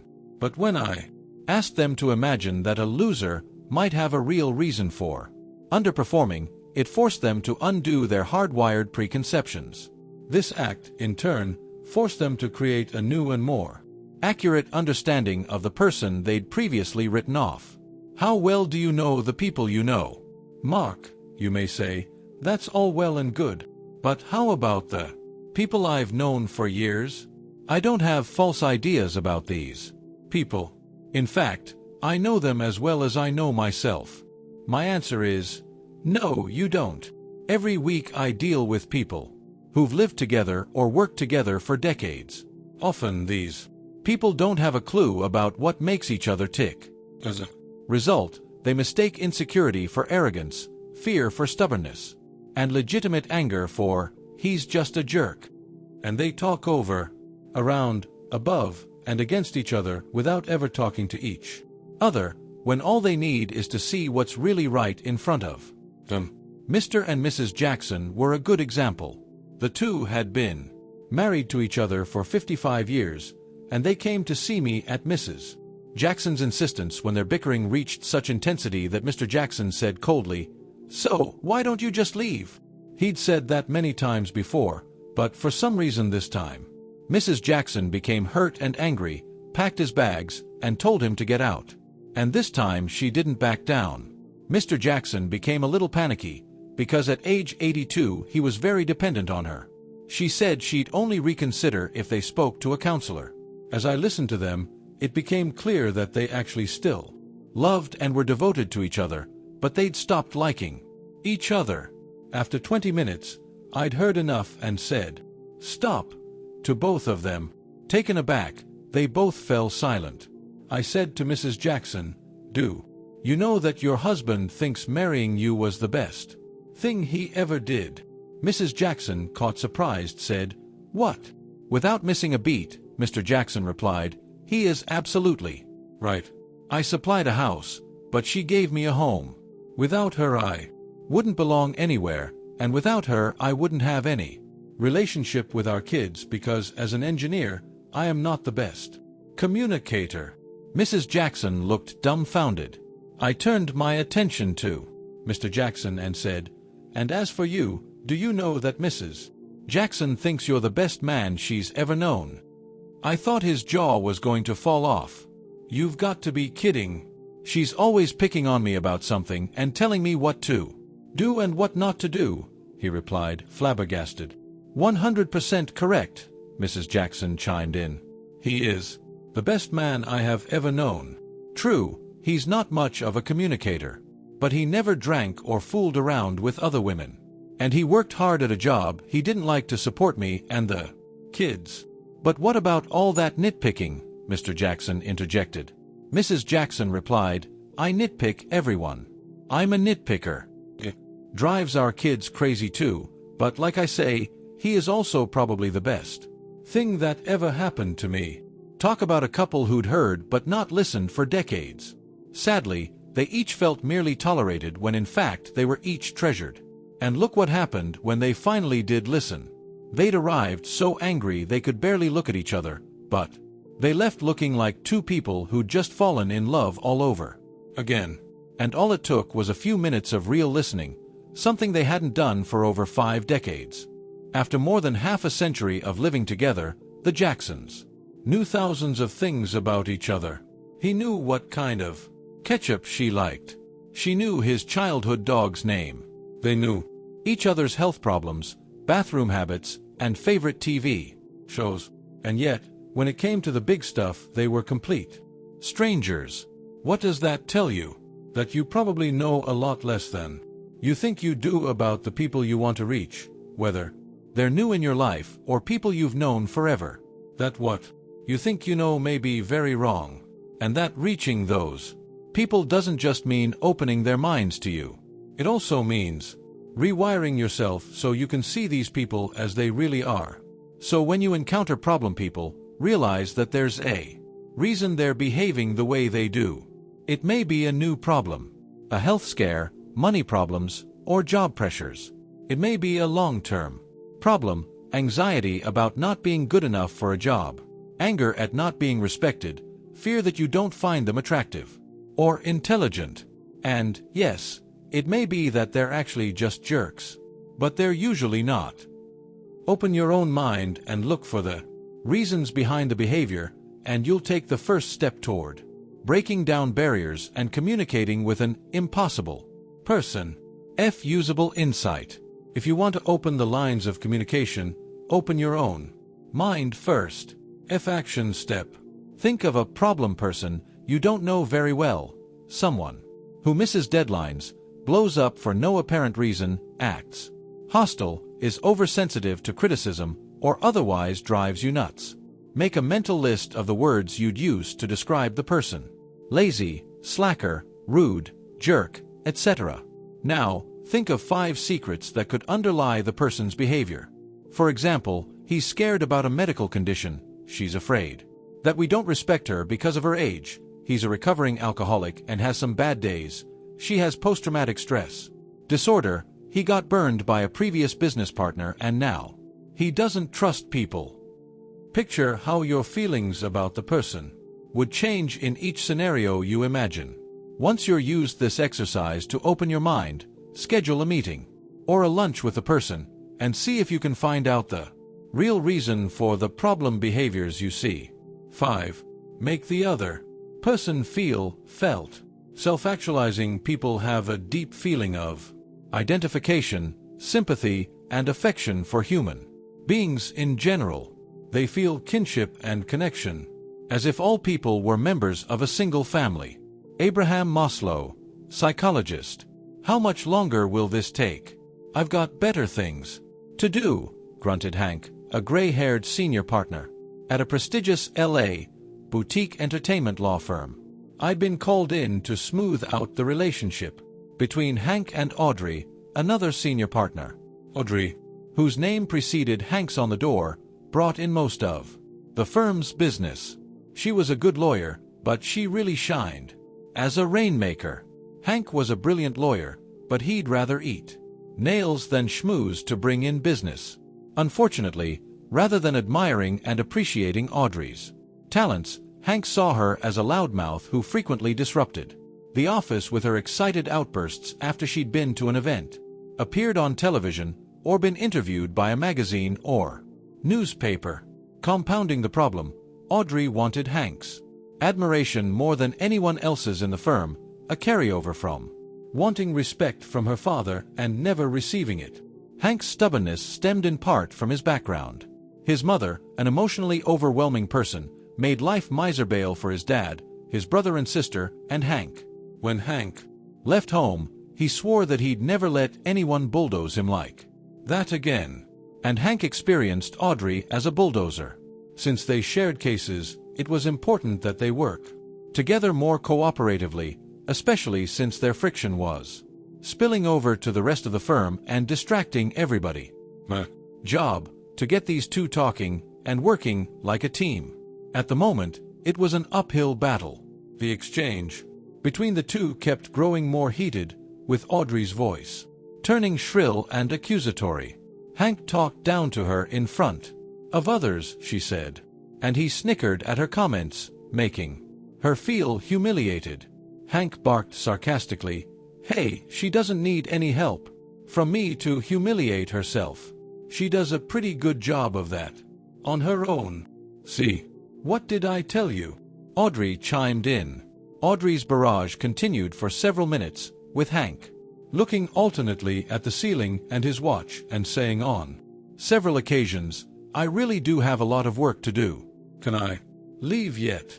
One of the services I provide to firms is what I call rent-an adult. At this point, I certainly was the only adult in the room. and my patience for this exchange was growing thin.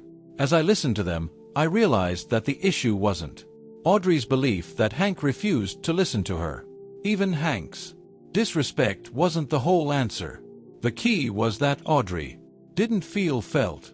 When I understood that, I asked myself what she was feeling, and it came to me. I stopped them both. Then I looked at Hank and asked, "Do you know that Audrey feels that you find her utterly repulsive and disgusting a lot of the time?" Bullseye. The floodgates opened, and Audrey started crying. So hard that she could no longer engage in the stupid dance-off death debate. Her deep sobbing revealed tremendous pain, but also relief and the awareness of feeling felt. With the tug-of-war abruptly ended, Hank became disarmed and genuine. "Look," he said, "I don't think Audrey's repulsive or disgusting. She's an amazing rainmaker. She's one of the best business development lawyers in this town, which is something I'm miserable at and feel miserable doing." He repeated, "I don't find her repulsive or disgusting. I even like her. It's just that sometimes she comes in and she's so hyper that she upsets the whole apple cart of this office. And well, as you can tell, I prefer there to be more order." He looked at Audrey, whose tropical storm of tears was beginning to lift, and said, "Audrey, really? I don't think you're repulsive or disgusting. You just drive me frickin' nuts sometimes." I looked at Audrey and asked, "And what redeeming characteristics do you see in Hank?" She responded, "He's one of the smartest lawyers I know. Even if he's grumpy a lot of the time, he can size up what's wrong with any case and redirect any lawyer in the firm, including me, in a direction that will be more successful. I guess that's why it's so important to me that he thinks I'm a competent lawyer." With those two seismic shifts, the tension started to lift and some of the warmth that these comrades in arms felt underneath their anger started to show through. In just minutes they went from resistance, "I hate you," to considering maybe we could actually get along on the persuasion cycle. At that point, Hank added, "Audrey, you are a good lawyer." And then he smiled, not able to give a compliment without taking something away. "It's just that you can be a real pain in the ass sometimes." "You had to say that, didn't you?" I commented in response to Hank's sarcastic rejoinder. In a moment of humility, Hank replied, "Just like a zebra can't change his stripes, neither can an asshole." After this chance to get past venting and exhale, the two reached a point where they could commit to communicating better. For Hank, it meant being less caustic. For Audrey, it meant calming herself down before she came into the office following the adrenaline rush from some business development activity that had her all charged up. The result of their détente, a more cooperative and productive office and less time spent fighting each other. Audrey's and Hank's story is so common it's almost universal. Look around your office, and you'll probably see at least a couple of smart, high-achieving people who can't stand to be in the same room with each other. Look higher, and you may spot a CEO who treats dedicated team members like enemies and has an astronomical staff turnover rate to show for it. If you're in sales or customer service, think about the clients who seem more interested in making you miserable than in getting service. In each case, look behind the facade and you'll probably spot a failure to feel felt. You'll also find an opportunity to fix things. Why does feeling felt change people? Making someone feel felt simply means putting yourself in the other person's shoes. When you succeed, you can change the dynamics of a relationship in a heartbeat. At that instant, instead of trying to get the better of each other, you get each other, and that breakthrough can lead to cooperation, collaboration, and effective communication. The Cold War, in fact, may have ended on just such an empathic tipping point. In a now legendary moment, President Ronald Reagan's talks with Soviet President Mikhail Gorbachev seemed to be at a standstill when Reagan looked behind his adversary's stubborn face to see a leader who truly loved his people.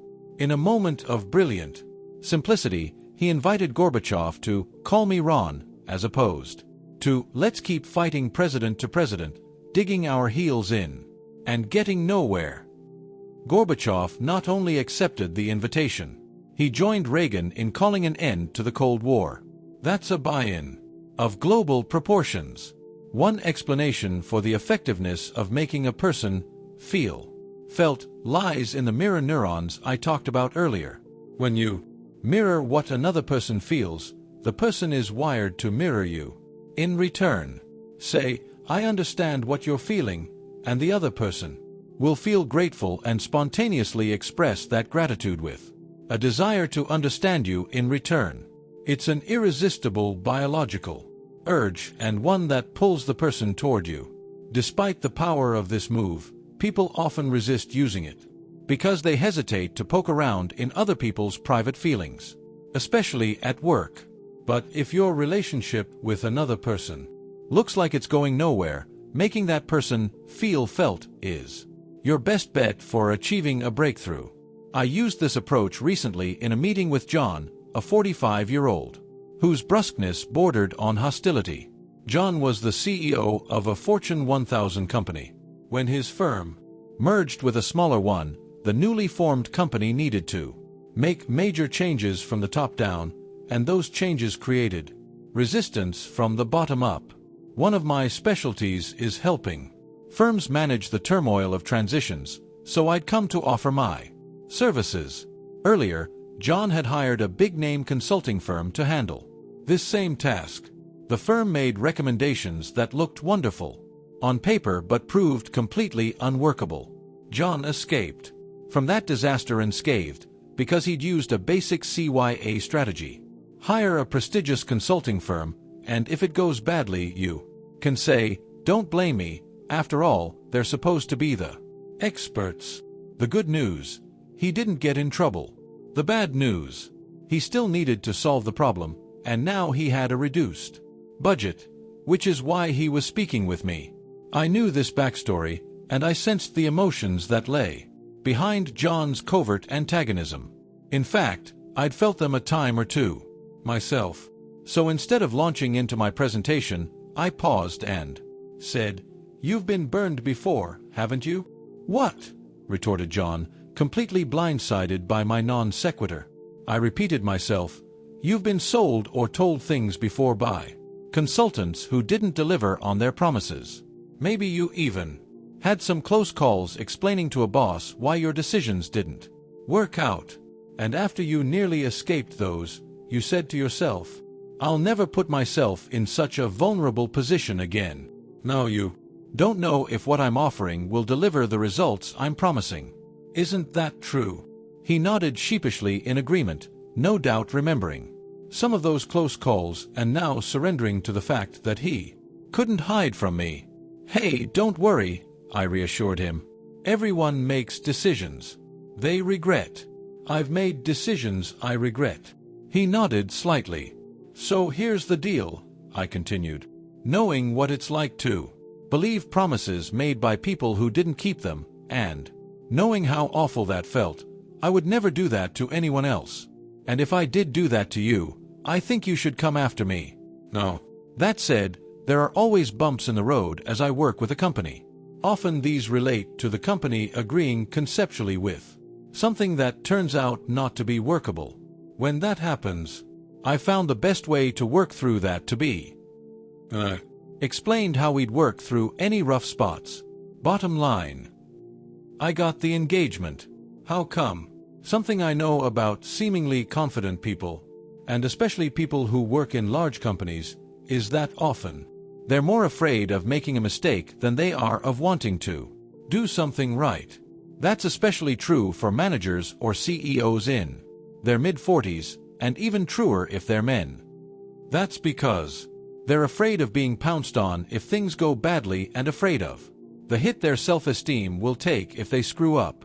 When these people make a mistake and feel criticized or embarrassed from without and humiliated from within, they often promise themselves, "Never again will I put myself in a position to be beaten up like this." This unconsciously holds them back when they have to make a new decision that might turn out to be a mistake. It's critical to know this, especially in situations in which you make a clear, concise, and reasonable presentation to someone who nods in acceptance but then fails to agree to it. At this point, most salespeople or managers try to elicit further objections that they can overcome. Sometimes that works, but often it doesn't. That's because what the other person is thinking but not telling you is, "I'm afraid, terrified, of making a mistake." By addressing this dynamic head-on and showing that you understand and accept how the person feels and that you'd feel the same, you make these frightened clients feel felt. When people feel felt, they feel less alone, and when they feel less alone, they feel less anxious and afraid, and that opens them up to the message you're trying to send. They shift from defensiveness, "get away," to reason, and they're capable of hearing your message and weighing it rationally. The steps to making another person feel felt.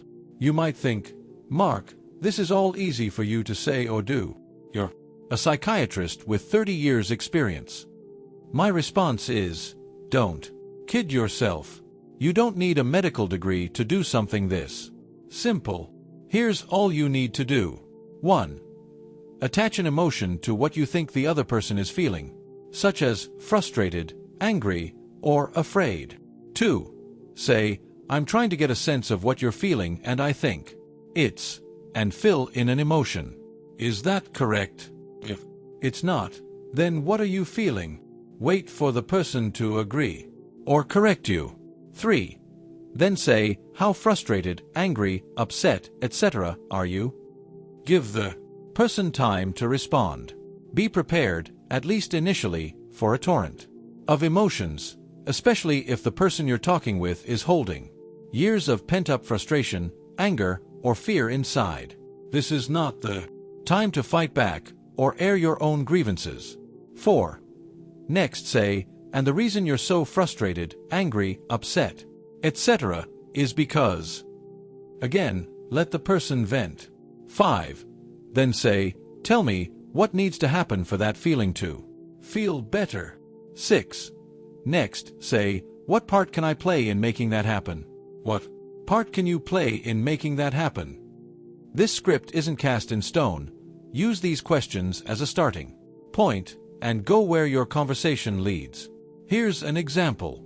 Carmen, trying to find out why her employee Debbie is stalling on a crucial new project.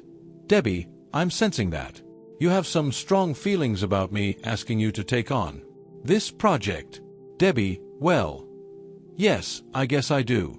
Carmen, "I'm trying to get an idea of what you're feeling, and I'm wondering if you're feeling a little scared about trying something so new and different, or maybe even a lot scared.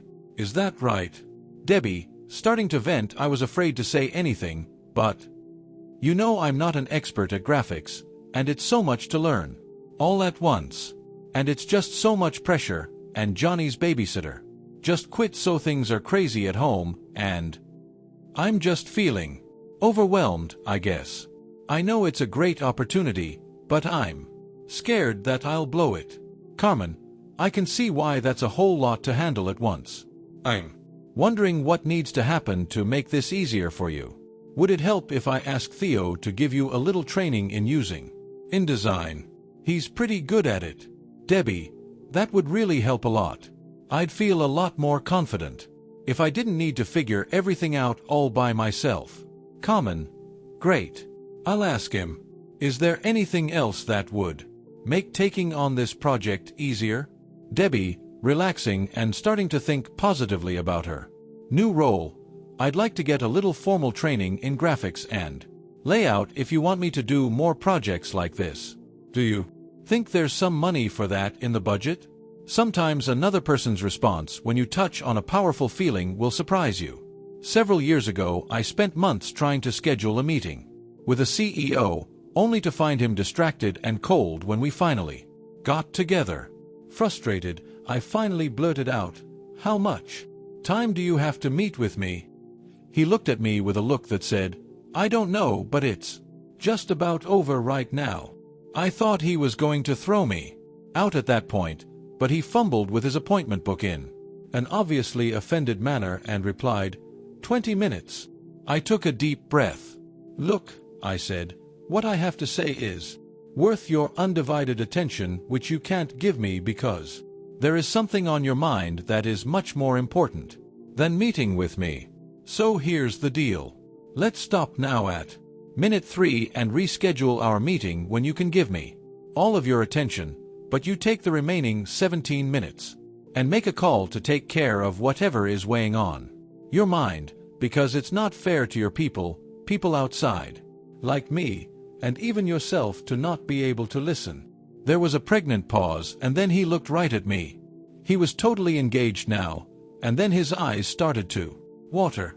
He said, You've known me for 3 minutes, and because I'm a very private person about personal matters, there are several people within 20 yards of where we are sitting who have known me for 10 years and don't know what you know.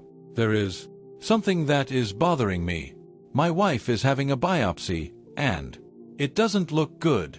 She's stronger than me and told me that I would be better off going to work. So I'm here, but I'm not really here. I replied, I'm sorry to hear that, and maybe you shouldn't be here. Then, like a wet dog shaking off his drenched fur, George continued, Nope, I'm not as strong as my wife, but I am strong. Served 2 tours of duty in Vietnam. I'm better off being here and taking care of business. You've got my undivided attention, and you've got your full 20 minutes. What's the moral of this story? It's easy to focus so intently on getting something from someone else, more work from a coworker, more respect from a boss, a sale from a client, that you lose sight of the fact that inside every person is a real person who's just as afraid or nervous or in need of empathy as anyone else. If you ignore that person's feelings, you'll keep hitting the same brick wall of anger, antagonism, or apathy. Make the person feel felt, on the other hand, and you're likely to transform yourself from a stranger or an enemy into a friend or an ally.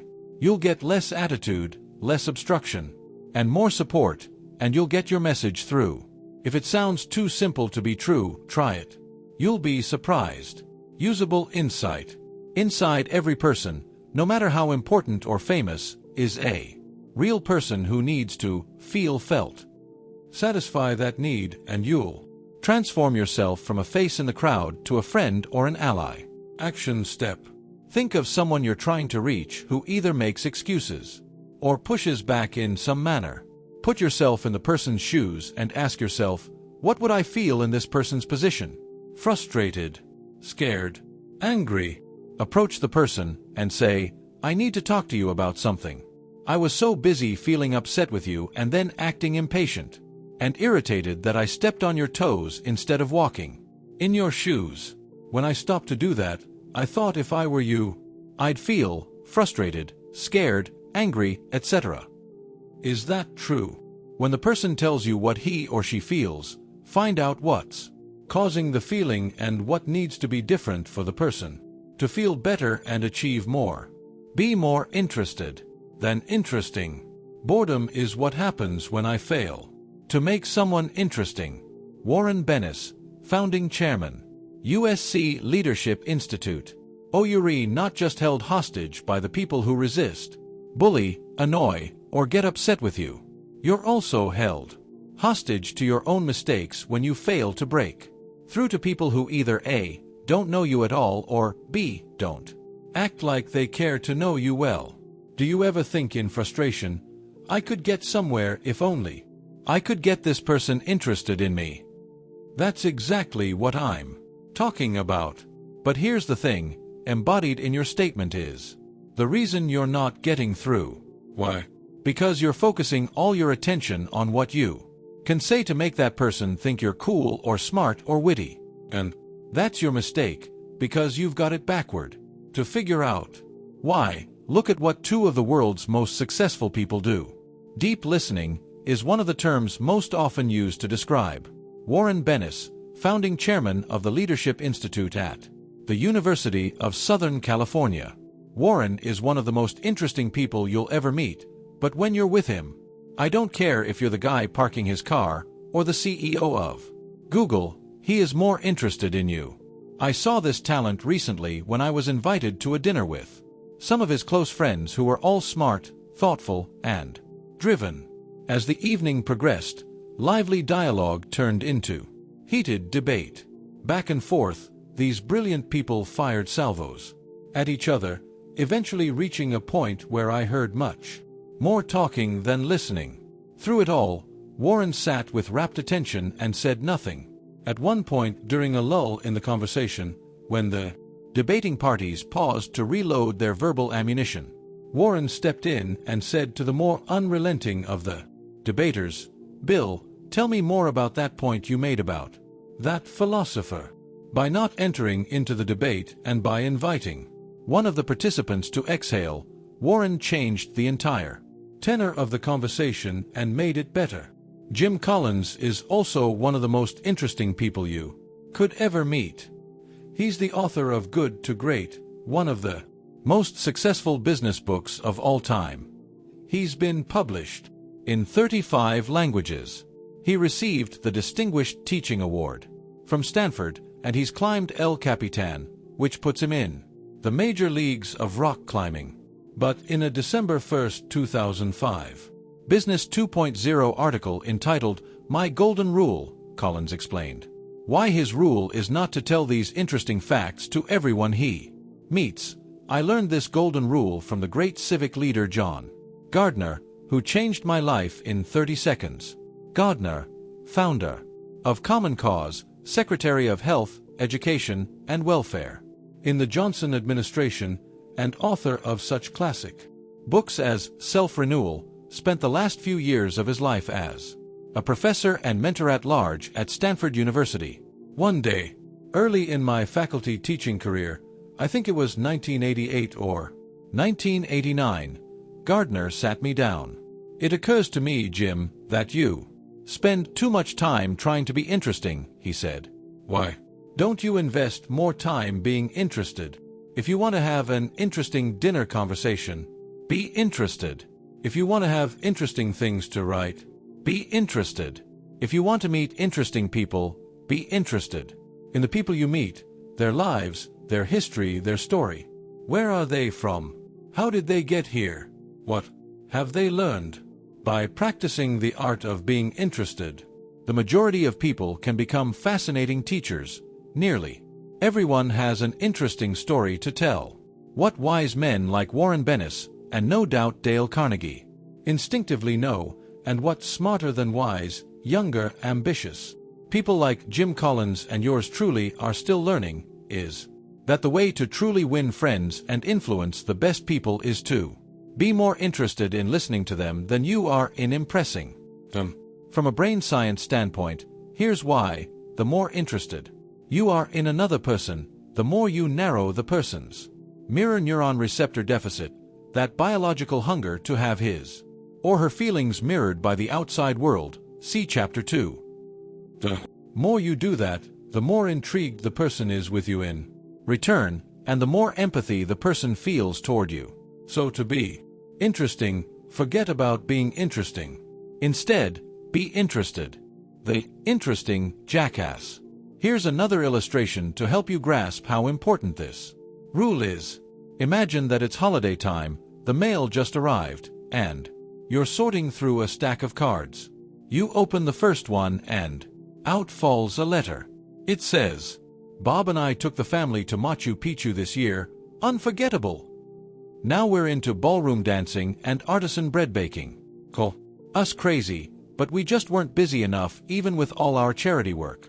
Was I ever surprised when the hospital gave me their Volunteer of the Year award last month? Bob just got promoted to vice president, the youngest one in his company's history. Jesse's soccer team took first place in the state tournament, and we nearly burst with pride when little Brandy got a standing ovation as the lead in the Nutcracker. She clearly has the family's theatrical genes. Hope you're fine. We'd love to catch up with you the next time we're in town." Next, you come to a card from another friend. Scribbled inside is this note: "Hey, how's it going? Nate and I thought of you the other day when we spotted an old junker that looked just like that car you had in college. What did you ever do with that monstrosity? And how did you ever get so many dates when you drove it? We're hoping to swing through town someday soon and take you out to lunch. We'd love to see the kids too. Did Lisa apply to Juilliard yet? We listen all the time to that tape of her performance last year, and it gives me chills every time I play it. What an amazing voice. Tell her we can't wait to see her on Broadway. As for us, the kids are fine and Nate and I are still working too hard and earning too little, but having fun anyway. Happy holidays. We miss you. Consider these 2 cards. The first people win the interesting game hands down, right? I mean, it's no contest. They have money. They have cool hobbies. They're intelligent and well-traveled. And they're clearly highly successful. The people who sent the second card probably lead mundane lives by comparison. In the "aren't we interesting" game, they obviously should lose. But they don't. They win, and they win big. Why? Because they're interested in you. As a result, you'll probably say yes if they invite you to lunch. And couple number 1, when they call, you'll most likely tell them, "So sorry, we're out of town that week," and breathe a sigh of relief when you hang up. That couple's fatal flaw is that they're trying too hard to be interesting. And as a result, they come off as annoying jerks. The same thing holds true when you talk to people in person. The more you try to convince people that you're brilliant or charming or talented, the more they're likely to consider you boring or self-centered. That's especially true if you step on their stories in a rush to work in your own. Focusing your energy on making yourself sound interesting can backfire even more painfully if you're trying to reach people in the stratosphere, corporate CEOs and other high achievers. These people are secure in their own interestingness, and so are the people they admire. Try too hard to impress them, and just like the nouveau riche, whose garish displays of wealth irritate old money people, you'll annoy them and drive them away. Don't just act interested, be interested. As the old joke goes, you can't fake sincerity. You can't fake interest either, so don't try. The more you want to influence and get through to discerning and successful people, the more sincere your interest in them needs to be. Recently, I was having lunch with an insurance professional in his mid-30s and a lawyer in her early 30s. He asked all the right questions. Where are you from? How did you get into what you do? What do you like about what you do? What would be the best client for you?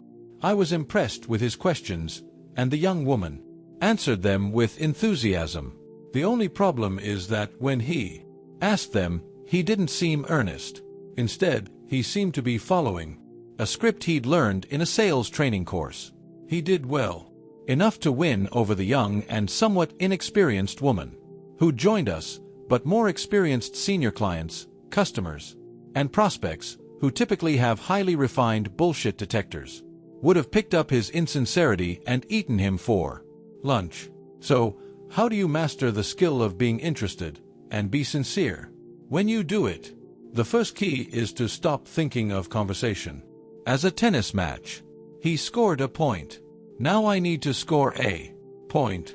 Instead, think of it as a detective game in which your goal is to learn as much about the other person as you can. Go into the conversation knowing that there is something very interesting about the person and be determined to discover it. When you do this, your expectation will show in your eyes and body language.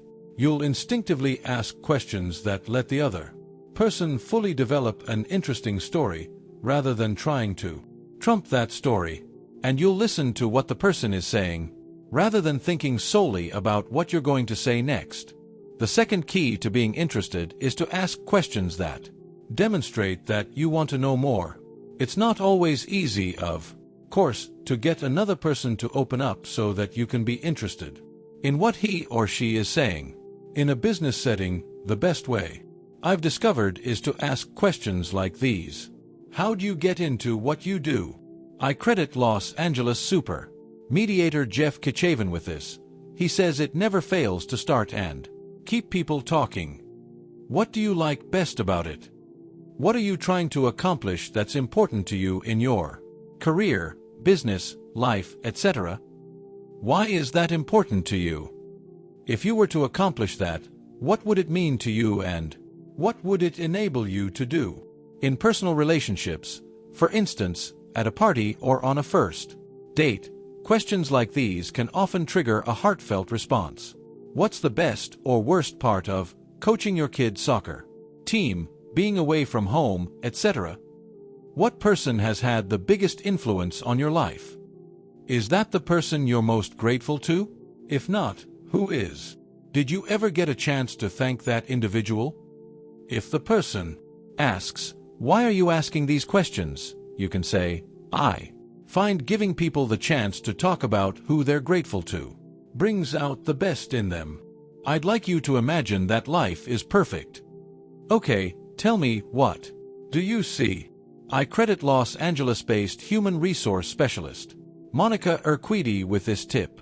If the person asks why you're asking this, say, "I find that learning about people's hopes and dreams tells me what's important to them. That's a good thing to know, don't you think?" When I meet new people, I try to engage in conversations in which I ask questions that will cause them to say, "I feel X, I think Y, I did or would do Z," what I call FTD delivery. I know that when people ask me questions that generate all three of these answers, I feel known by them in ways that I usually don't if we're talking exclusively about what we feel or what we think or what we did or would do. Much of who we are is composed of what we feel, think, and do, so when we're in conversations where we get to express all three, we feel more satisfied.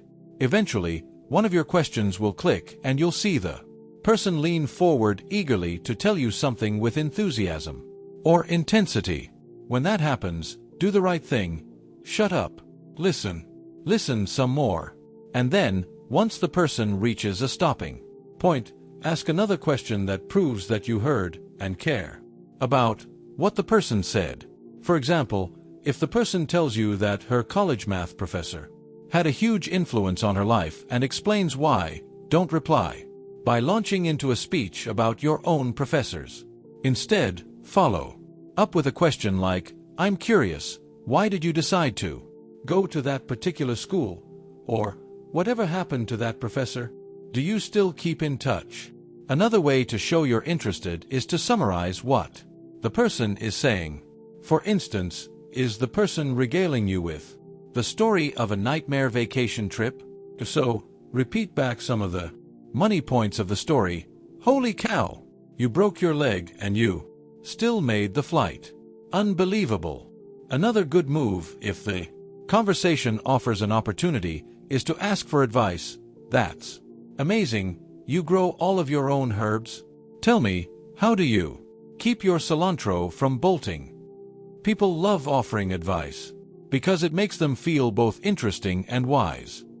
At some point, if you're doing this skillfully and sincerely, the other person, who's grateful to you for really listening, which almost never happens in this world, will probably turn to you and say something like, "And what about you?"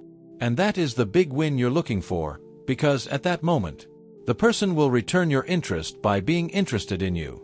"I've got a question," I blurted out just before the moderator of the panel asked for questions, and even before I knew the question I was going to ask.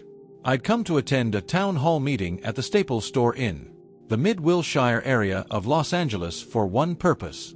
That was to ask the first question, one that he'd want me to ask and one the audience would want to hear, to Tom Stemberg, Staples founder and CEO. One of my business colleagues, Patrick Henry, a professor in the entrepreneurial school at USC and an expert in networking, says that one of the best ways to get through to a powerful person is to be the first one to ask a question after the person speaks to a large audience. As Patrick explains, the audience will appreciate your courage at being the one to break the ice, and the speaker will appreciate you for starting the ball rolling with a Good question, and for preventing the awkward pause that can occur when there's a call for questions and nobody speaks out. The trick, however, is to ask the right question. I'm pretty quick on my feet, having appeared as a guest on more than 200 television and radio shows, so the 5 seconds it took to get the microphone to me was more than ample time to formulate my question. I quickly thought, what's a question the audience and I would want to hear and Tom would want to answer? As soon as the moderator handed me the microphone, I felt like someone was handing me a baton in a race. I had the answer. Mr. Stemberg, if you had it to do over, what is something that would have saved you a lot of hassles later on in your career? Tom Stemberg is a brilliant entrepreneur, but that day he looked a little like a fish out of water. However, after I asked my question, he brightened, clearly accepting the challenge. He replied enthusiastically, I would have waited longer to get venture capital money. I didn't realize that when you come up with a great new idea and the venture community hears about it, you're inviting a lot of competition. If I had it to do over again, I would have delayed that and made sure I had a better head start instead of having 25 competitors that we had to beat in the early stages of our company. Someone else wanted to answer the question, but Tom was on a roll and grabbed the microphone back.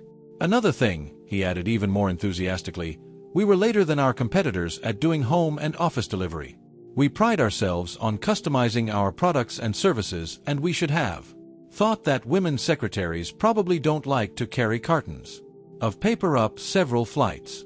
So Office Depot got a jump start on us there, but we'll catch up. And just as Patrick predicted, both the audience and Tom appreciated my breaking the ice with my question, and Tom spoke directly to me with his answers. That gave me a chance to follow up with him afterward and to write him following his talk, so I'd be remembered. My approach worked because I didn't do what most people would. I didn't ask a question designed to make me look cool or clever or witty. Instead, I asked a question that Tom would want to answer, and one that let him be interesting to his audience. And that took me from being a face in the crowd to being someone he might himself find, dare I say it, interesting.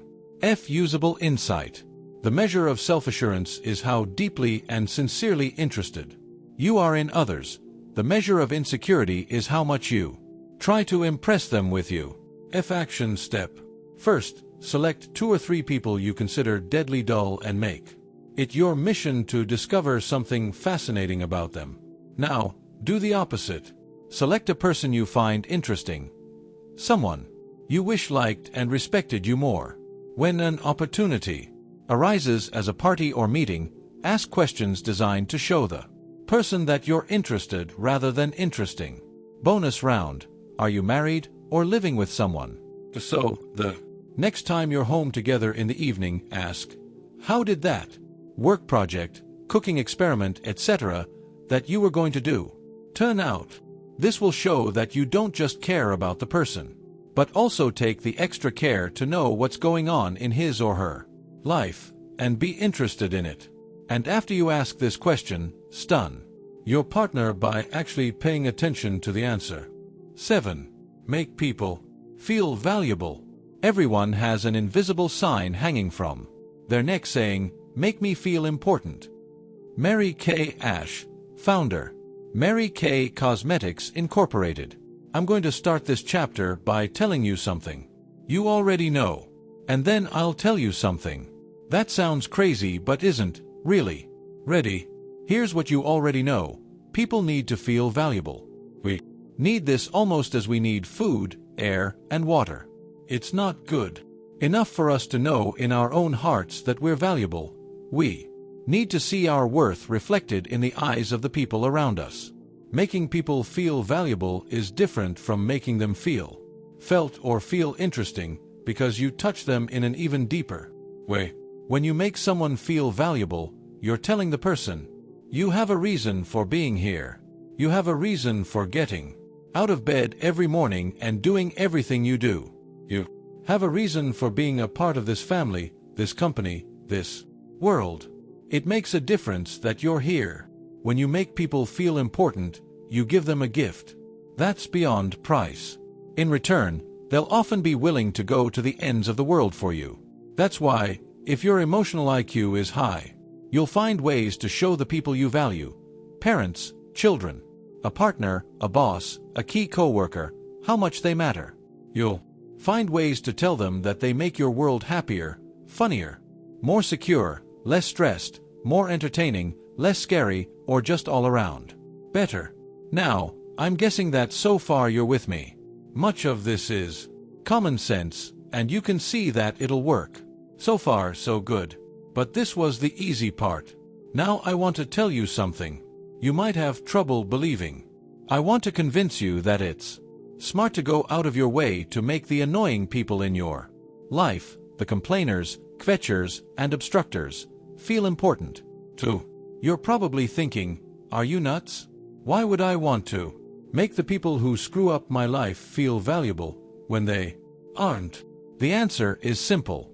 One thing most of these high-maintenance, easy to upset, difficult to please people have in common is that they feel as if the world isn't treating them well enough. In essence, they don't feel important or special enough in the world, usually because their awful personality has gotten in the way of success. In Chapter 2, I talked about how our brains mirror other people and how we want to be mirrored back. People who complain and cause problems typically have a serious mirror neuron receptor deficit, and the more other people avoid or ignore them, the worse it gets. Every day, they try to impress or overpower the people around them. And every day they fail to get the feedback they're seeking. They're starving for attention, and if they can't find a good way to achieve the sense of importance they crave, they'll look for a bad way. Call it the graffiti rule. In short, these people are driving you crazy for a simple reason. They need to matter. Want them to stop driving you crazy? Then you'll need to satisfy that need. Here's an example. A while ago, I was talking privately with a middle manager named Janet. During our conversation, Anita, an office assistant with a reputation for wasting other people's time, burst into the office to say, "I've got to speak to you now." After Anita left, following a long-winded rant about a minor problem, Janet complained to me about her frequent and unnecessary interruptions. Fearful of escalating the problem, Janet hesitated to say anything. Instead, she stewed silently while Anita vented. I suggested the following: when Anita comes into your office, let her speak a couple of sentences and then firmly say, "Anita, what you're saying is much too important for me to give it less than my undivided attention, which I can't give you now because I'm in the middle of something that I've got to finish. So what I'd like you to do is come back in 2 hours when I will be able to give you all of my attention for 5 minutes, and then I can help you with what's on your mind. But in the meantime, think of what you want to tell me, what you'd like me to do, and whether it's possible given the reality of our company. Also, think about whether it's fair to everyone it affects and whether it's in line with what we're trying to accomplish. Figure those things out, and I'll be happy to help make it happen." A few days later, I spoke again with Janet, who'd tried the approach I suggested. She told me that Anita never came back and that things had been running smoothly since. I explained to Janet that many problem people who come in just to vent do so because they feel frustrated at not feeling important in the company. A superior telling them that they are important can go a long way to calming that upset feeling. I also explained that subordinates who want to complain often don't have solutions to their problems, so when you set that as a condition for continuing a later conversation, a perfectly reasonable request, they often choose to drop the issue. This is a potent way to handle troublemakers at work, and it works equally well in your personal life. Just like annoying coworkers, quarrelsome neighbors, or difficult relatives often act out because they want you to notice and appreciate them. If they didn't feel that way, they'd behave. So give them what they want. To illustrate how this works, let's look at an almost universal problem: The unpleasant relatives who turn your holiday dinners into a nightmare. You're stuck with inviting these people, but you know, they'll drive the other guests insane by complaining, arguing, or sulking. An unsolvable problem? Not at all. This is where thinking ahead and using the I, as in important, word can do wonders. Here's what you do. Call each of your problem people a week ahead of time, or, if you're a woman with a male partner, see if you can get him to make these calls, because it's even more disarming for a man to ask for help. Say to these people, "I'm calling to ask you a favor because you're a very important part of our holiday dinners. Many of us don't see or even talk to each other except at the holidays. And you never know who's really having a bad time with a terrible illness, a recent death, or some big financial problems. So, these dinners can be very awkward. Since you're such a consistent and important guest, I was hoping you might be able to greet people when they come in and help pull them out of their shell by asking them how they and their family are doing and finding out anything new that's been going on with them. Doing something so gracious, and also giving these people who feel so cheated by life the chance to feel important, is not only quite flattering, it's also disarming. Your guests will have trouble responding. No thanks. I was planning on coming and ruining everyone's time like I do every year.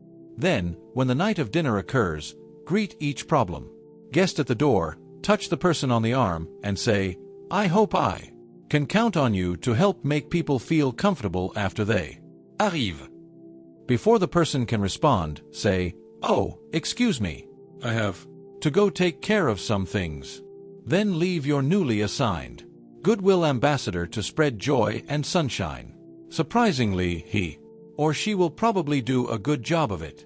Follow this plan at each holiday, and you might find that your problem is solved. In fact, your former problem person is likely to become a strong ally of yours. At least somebody appreciates me and will do everything possible to make your events a success. The moral: the good people in your life need and deserve reassurance that they're valued, and the annoying people in your life may not deserve it, but they need it even more. Give both of them what they want, a feeling that they matter, and they'll give you what you need. Usable insight. Everyone competes for time, but no one should need to compete for importance. Action step. Identify a person at work or in your personal life who constantly creates problems where none exist.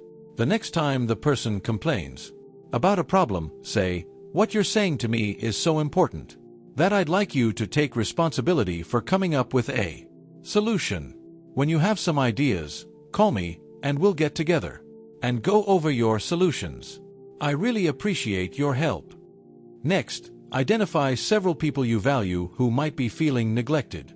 Call or write them and let them know how they've made an important difference in your life, or give them a power thank you. See Chapter 23.